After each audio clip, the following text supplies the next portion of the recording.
Hi hello ಎಲ್ಲರಿಗೂ ನಮಸ್ಕಾರ. ನಾನು ನಿಮ್ಮ ಲಕ್ಷ್ಮೀಗೌಡ ಮಾತನಾಡುತ್ತಿರುವುದು. ಯಾರೆಲ್ಲ ಇನ್ನು ನನ್ನ ಕಾಮನಬಿಲ್ಲು ಕಥಾಗುಚ್ಛ ಯೂಟ್ಯೂಬ್ ಚಾನಲ್ ಸಬ್ಸ್ಕ್ರೈಬ್ ಮಾಡಿಲ್ಲ, ಪ್ಲೀಸ್ ಸಬ್ಸ್ಕ್ರೈಬ್ ಮಾಡಿ, ಸಪೋರ್ಟ್ ಮಾಡಿ.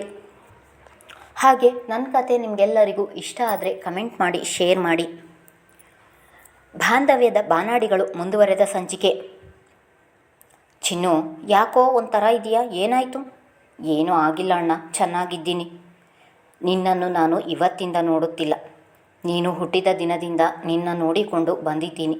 ನನ್ನ ಪುಟಾಣಿ ಯಾವಾಗ ಹೇಗೆ ಇರುತ್ತಾಳೆ, ಏನು ಮಾತಾಡ್ತಾಳೆ ಎಂದು ನನಗೆ ಚೆನ್ನಾಗಿ ಗೊತ್ತು. ಏನಾಯಿತು? ಯಾಕೆ ಬೇಜಾರಾಗಿದ್ದೀಯಾ? ಅಣ್ಣನ ತೊಡೆಯ ಮೇಲೆ ಮಲಗಿದ್ದವಳಿಗೆ ಸೂರ್ಯನ ಮಾತು ಕೇಳಿ ಕಣ್ಣಿನಿಂದ ನೀರು ಜಾರಿತು. ಅಂದು ಭಾನುವಾರವಾಗಿದ್ದರಿಂದ ಇವತ್ತು ಅಣ್ಣನ ಜೊತೆ ಇದ್ದು ಬರ್ತೀನಿ ಎಂದು ಕಿರಣನ ಬಳಿ ಹೇಳಿದಳು. ಮದುವೆಯಾದಾಗಿನಿಂದಲೂ ಎಲ್ಲೂ ಹೋಗಿಲ್ಲ ಎಂದು ತಿಳಿದ ಕಿರಣ ಅವನೇ ಸೂರ್ಯನ ಮನೆಗೆ ಬಿಟ್ಟು ಹೋಗಿದ್ದನು.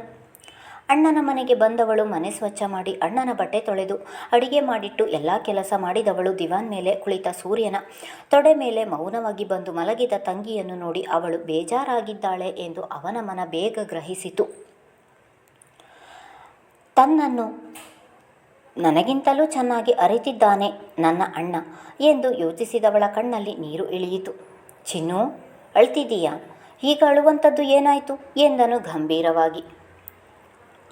ಅಣ್ಣ, ಅಪ್ಪ ಅಮ್ಮನ ಜೊತೆ ಸ್ವಲ್ಪ ದಿನ ಊರಲ್ಲಿ ಇರಬೇಕು ಅಂತ ತುಂಬ ಆಸೆಯಾಗುತ್ತಿದೆ. ಅದಕ್ಕೆ ಬೇಜಾರಾಗಿದ್ದೀನಿ. ಮದುವೆಯಾದ ಪ್ರತಿ ಹೆಣ್ಣು ಮಕ್ಕಳು ಆಸೆಯೂ ಇದೆ. ತವರನ್ನು ಬಿಟ್ಟು ಬಂದ ನಂತರ ತಂದೆ ತಾಯಿಯ ಜೊತೆ ಕಾಲ ಕಳೆಯಬೇಕು ಎಂದು ಪ್ರತಿ ಕ್ಷಣ ಹಂಬಲಿಸುತ್ತಾರೆ. ಅಷ್ಟೇ ತಾನೇ? ಕಿರಣನಿಗೆ ಹೇಳ್ತೇನೆ, ನೀನು ಊರಿಗೆ ಹೋಗಿ 1 ವಾರ ಅಲ್ಲಿರು, ಆಮೇಲೆ ಕಿರಣ ಬಂದು ಕರ್ಕೊಂಡು ಬರ್ತಾನೆ, ಆಯಿತಾ ಎಂದರೆ, ಬೇಡ ಅಣ್ಣ, ಭಾವ ಇನ್ನೂ ಹುಷಾರಾಗಿಲ್ಲ. ಅಲ್ಲದೆ ನಾನು ಊರಿಗೆ ಹೋದರೆ ಮಂಜಣ್ಣ ಒಬ್ಬರಿಗೆ ಅಡಿಗೆ ತಿಂಡಿ ಎಲ್ಲ ನಿಭಾಯಿಸಲು ಆಗಲ್ಲ. ಮನೆ ಪರಿಸ್ಥಿತಿ ಹೀಗಿರುವಾಗ ನಾನು ಊರಿಗೆ ಹೋಗಿ ಕುಳಿತರೆ ದಕ್ಷಿಣಿ ಅಕ್ಕ ಏನು ತಿಳ್ಕೊತಾರೆ? ಅದಕ್ಕೆ ಇದನ್ನೆಲ್ಲ ಯೋಚಿಸಿ ಸುಮ್ಮನಾದೆ. ಇವತ್ತು ನಿನ್ನ ಜೊತೆಯಾದರೂ ಕಾಲ ಕಳೆಯೋಣ ಎಂದು ಬಂದೆ. ನೀನು ಅವರ ಜೊತೆ ಏನು ಹೇಳಬೇಡ ಎಂದಳು. ಬೇಡ ಅಣ್ಣ, ಇವಾಗ ನಿನ್ನ ಜೊತೆ ಇದ್ದೀನಲ್ಲ, ಸಮಾಧಾನ ಆಯಿತು ಎಂದಳು. ಸದಾ ಬೇರೆಯವರ ಒಳಿತನ್ನು ಬಯಸುವ ಸುಂದರ ಮನಸ್ಸು ಅವಳದು.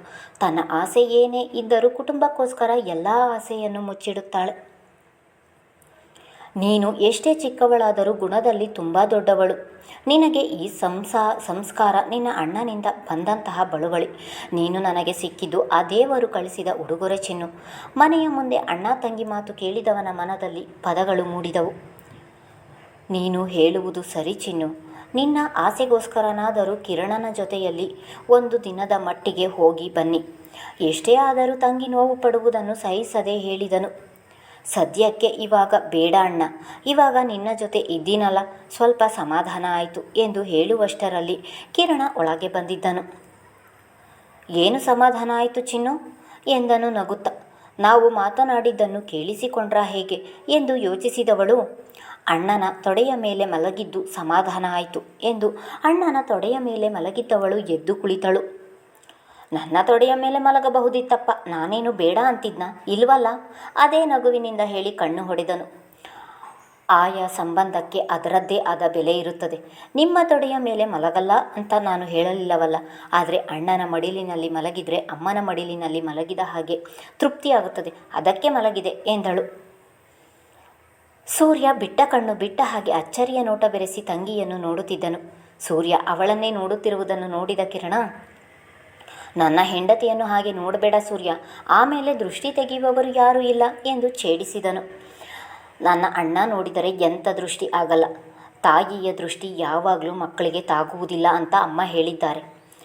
ನನ್ನ ಅಣ್ಣ 2ನೇ ಅಮ್ಮ ಇದ್ದ ಹಾಗೆ ಎಂದು 2 ಕೈಯಲ್ಲಿ ಸೂರ್ಯನ ತೋಳು ಹಿಡಿದು ಅವನ ಭುಜಕ್ಕೆ ಹೊರಗೆ ಹೇಳಿದಳು. ಅವಳ ಮಾತಿಗೆ ಕಿರಣ ಕೂಡ ಮೂಕನಾದನು. ಅವಳು ಹೇಳಿದ್ದನ್ನು ಕೇಳಿದ ಕಿರಣನಿಗೆ ಇಷ್ಟು ವರ್ಷ ಅಣ್ಣ ತಂಗಿಯನ್ನು ನೋಡಿದವನು, ಇಬ್ಬರ ಬಾಂಧವ್ಯವನ್ನು ಚೆನ್ನಾಗಿ ಅರಿತಿದ್ದವನಿಗೆ ಅವಳು ಹೇಳಿದ ಮಾತು ನಿಜವೆನಿಸಿತು. ಸೂರ್ಯ, ಹೇಗೆ ನಿನ್ನ ತಂಗಿಯನ್ನು ನೋಡುತ್ತಿರುತ್ತೀಯ? ಇಲ್ಲ, ನನ್ನ ಹೊಟ್ಟೆಯಲ್ಲಿ ಇಲಿ ಓಡಾಡುತ್ತಿವೆ, ಹೊಟ್ಟೆಗೆ ಏನಾದರೂ ಹಾಕ್ತೀಯಾ ಎಂದರೆ, ಹೌದಾ, ಹಾಗಾದರೆ ನಿಮ್ಮ ಹೊಟ್ಟೆಯಲ್ಲಿರುವ ಇಲಿ ತೋರಿಸಿ, ಆಮೇಲೆ ಊಟ ಹಾಕ್ತೀನಿ ಎಂದಳು. ಚಿನ್ನು, ಅವನು ತೋರಿಸಲ್ಲ, ನೀನೇ ಬಗೆದು ನೋಡು ಎಂದನು ಸೂರ್ಯ. ಅಯ್ಯೋ, ಉಗ್ರ ನರಸಿಂಹನ ಹಾಗೆ ಕರುಳು ಬಗೆದು ಹಾರ ಹಾಕೊಂಡ್ರು ಆಶ್ಚರ್ಯ ಇಲ್ಲ ಇವಳು. ಸುಮ್ಮನಿರೋ ಸೂರ್ಯ, ಪಾಪದವನು ನಾನು. ಎಂದು ಕಿರಣ ನಕ್ಕರೆ ಕಿರಣನ ಮಾತಿಗೆ ಅಡಿಗೆ ಮನೆಗೆ ಹೋದವಳು ಚಾಕು ಹಿಡಿದು ಬಂದಿದ್ದಳು. ಇದೇನೇ ಚೈಲ್ಡ್, ಚಾಕು ಹಿಡಿದು ಬಂದಿದೀಯಾ ಎಂದು ಕಿರಣ ಭಯದಲ್ಲಿ ನಾಟಕ ಆಡಿದರೆ, ನೀವೇ ಹೇಳಿದ್ರಲ್ಲ, ಅದಕ್ಕೆ ಹೊಟ್ಟೆ ಕುಯ್ದು ನಿಮ್ಮ ಕರುಳು ಬಗೆದು ಹಾರ ಹಾಕೊಳ್ಳಲು ಚಾಕು ತಂದಿದ್ದೀನಿ ಎಂದು ಚಾಕು ಮುಂದಿಡಿದಿದ್ದರೆ ಅವಳ ಮಾತಿಗೆ ಸೂರ್ಯ ಜೋರಾಗಿ ನಕ್ಕನು. ಕಿರಣನಿಗೆ ಉಗುಳು ನುಂಗುವಂತಾಗಿತ್ತು. ಆಂಟಿ ಆಂಟಿ ಆಂಟಿ, ಎಂಥ ಮಗಳಿಗೆ ಜನ್ಮ ಕೊಟ್ರಿ ನೀವು. ಮದುವೆ ಆದರೂ ಕೂಡ ಇನ್ನೂ ಚೈಲ್ಡ್ ಬುದ್ಧಿ ಹೋಗಿಲ್ಲ ಇವಳಿಗೆ. ಇಲ್ಲಿಂದಲೇ ನಿಮಗೊಂದು ಸಾಷ್ಟಾಂಗ ನಮಸ್ಕಾರ ಎಂದು ರಾಜ್ಕುಮಾರ್ ಡೈಲಾಗ್ ರೀತಿ ಕುಳಿತಲ್ಲಿಯೇ ಎರಡೂ ಕೈ ಮೇಲೆತ್ತಿ ಕೈ ಮುಗಿದನು. ಅಣ್ಣ ನೋಡಣ್ಣ, ಯಾವಾಗಲೂ ನನ್ನ ಚೈಲ್ಡ್ ಅಂತಾರೆ ಎಂದು ಅಣ್ಣನ ಬಳಿ ಹುಸಿ ಮುನಿಸಿನಿಂದ ಹೇಳಿದಳು. ಯಾಕೋ ಕಿರಣ್, ನನ್ನ ತಂಗಿಯನ್ನು ನೀನು ಚೈಲ್ಡ್ ಎನ್ನುವುದು ಎಂದವನು ತಂಗಿಯನ್ನು ಪಕ್ಕದಲ್ಲಿ ಕೂರಿಸಿ. ನೀನು ಎಷ್ಟೇ ದೊಡ್ಡವಳಾದರೂ ನನಗೆ ಮಗು ಅಲ್ವಾ, ಅದಕ್ಕೆ ಹಾಗೆ ಕರೀತಾನೆ, ಕರೀಲಿ ಬಿಡು ಎಂದು ನಗುತ್ತಾ ಹೇಳಿದನು. ಹೀಗೆ ಮೂವರು ಲೋಕಾರೂಢಿ ಹರಟೆ ಹೊಡೆಯುತ್ತಾ ಊಟ ಮುಗಿಸಿದವರು ಚಿನ್ನುವನ್ನು ಕರೆದುಕೊಂಡು ಮನೆಗೆ ಬಂದಿದ್ದನು ಕಿರಣ. ಚಿನ್ನು ಚಿನ್ನು ಚಿನ್ನು ಇನ್ನು ಹೊರಗಿನಿಂದಲೇ ಕೂಗಿಕೊಂಡು ಒಳ ಬಂದಿದ್ದಳು ಸಿಂಚನ. ಅಲ್ಲಿ ಜಯರಾಜ್ ಕುಳಿತಿರುವುದನ್ನು ನೋಡಿದವಳು ಪೆಚ್ಚಾಗಿ ಹಾಗೆ ಸುಮ್ಮನೆ ನಿಂತಳು. ಏನಮ್ಮ ಸಿಂಚನ, ಹಾಗೆ ಕೂಗುತ್ತಿದ್ದೀಯಾ, ಏನಾಯಿತು ಎಂದರು ಜಯರಾಜ್. ಅದು ಏನಿಲ್ಲ ಅಣ್ಣ, ಚಿನ್ನು ಹತ್ರ ಮಾತಾಡಬೇಕಿತ್ತು, ಅದಕ್ಕೆ ಬಂದೆ ಎಂದವಳು ಅಲ್ಲಿ ನಿಲ್ಲದೆ ಅವಳ ಕೋಣೆಗೆ ಓಡಿದಳು. ಮತ್ತೆ ಚಿನ್ನು ಎಂದು ಕೂಗಿದಳು. ಅಲ್ಲಿ ಕಿರಣ ಒಬ್ಬನೇ ಇರುವುದನ್ನು ನೋಡಿ, ಕಿರಣ, ಚಿನ್ನು ಎಲ್ಲಿ ಎಂದಳು.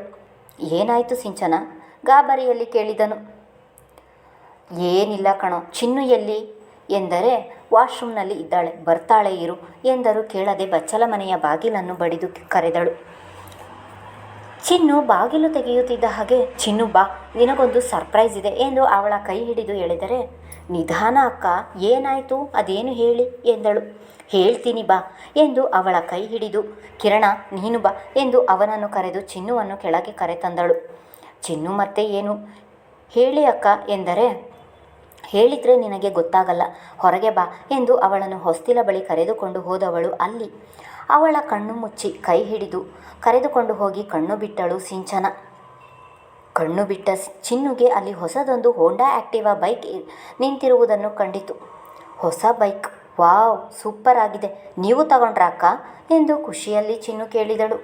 ಹೌದು, ನಾನೇ ತಗೊಂಡೆ, ಆದರೆ ನನಗಲ್ಲ, ನಿನಗೆ ಎಂದಳು ಸಿಂಚನ. ಏನು, ನನಗೆ ಬೈಕ್ ತಗೊಂಡ್ರಾ ಎಂದು ಆಶ್ಚರ್ಯದಲ್ಲಿ ಕೇಳಿದಳು ಚಿನ್ನು. ಹೌದು ಚಿನ್ನು, ನಾನೇ ತಗೊಂಡಿದ್ದು. ನಿನ್ನ ಮದುವೆಗೆ ನನ್ನ ಉಡುಗೊರೆ ಇದು. ಮದುವೆ ಆದ ಮೇಲೆ ನೀನು ಬೆಂಗಳೂರಿಗೆ ಬರಲೇ ಇಲ್ಲ. ಆನಂತರ ಜಯರಾಜ್ ಅಣ್ಣನಿಗೆ ಹೀಗಾಯಿತು, ಅದಕ್ಕೆ ಅವರು ಹುಷಾರಾಗಲಿ ಎಂದು ಕಾಯುತ್ತಿದ್ದೆ. ಇವಾಗ ತೆಗೆದುಕೊಂಡು ಬಂದೆ ಎಂದಳು ಖುಷಿಯಲ್ಲಿ. ಇಷ್ಟು ದೊಡ್ಡ ಉಡುಗೊರೆ ನೀಡುತ್ತಿದ್ದೀರಾ, ನನಗೆ ಅದು ಬೇಡ ಅಕ್ಕ ಎಂದಳು. ಸಿಂಚನಳಿಂದ ಈ ಉಡುಗೊರೆ ಪಡೆಯಲು ಅವಳ ಮನಸ್ಸೇಕೋ ಒಪ್ಪಿದಂತಿಲ್ಲ.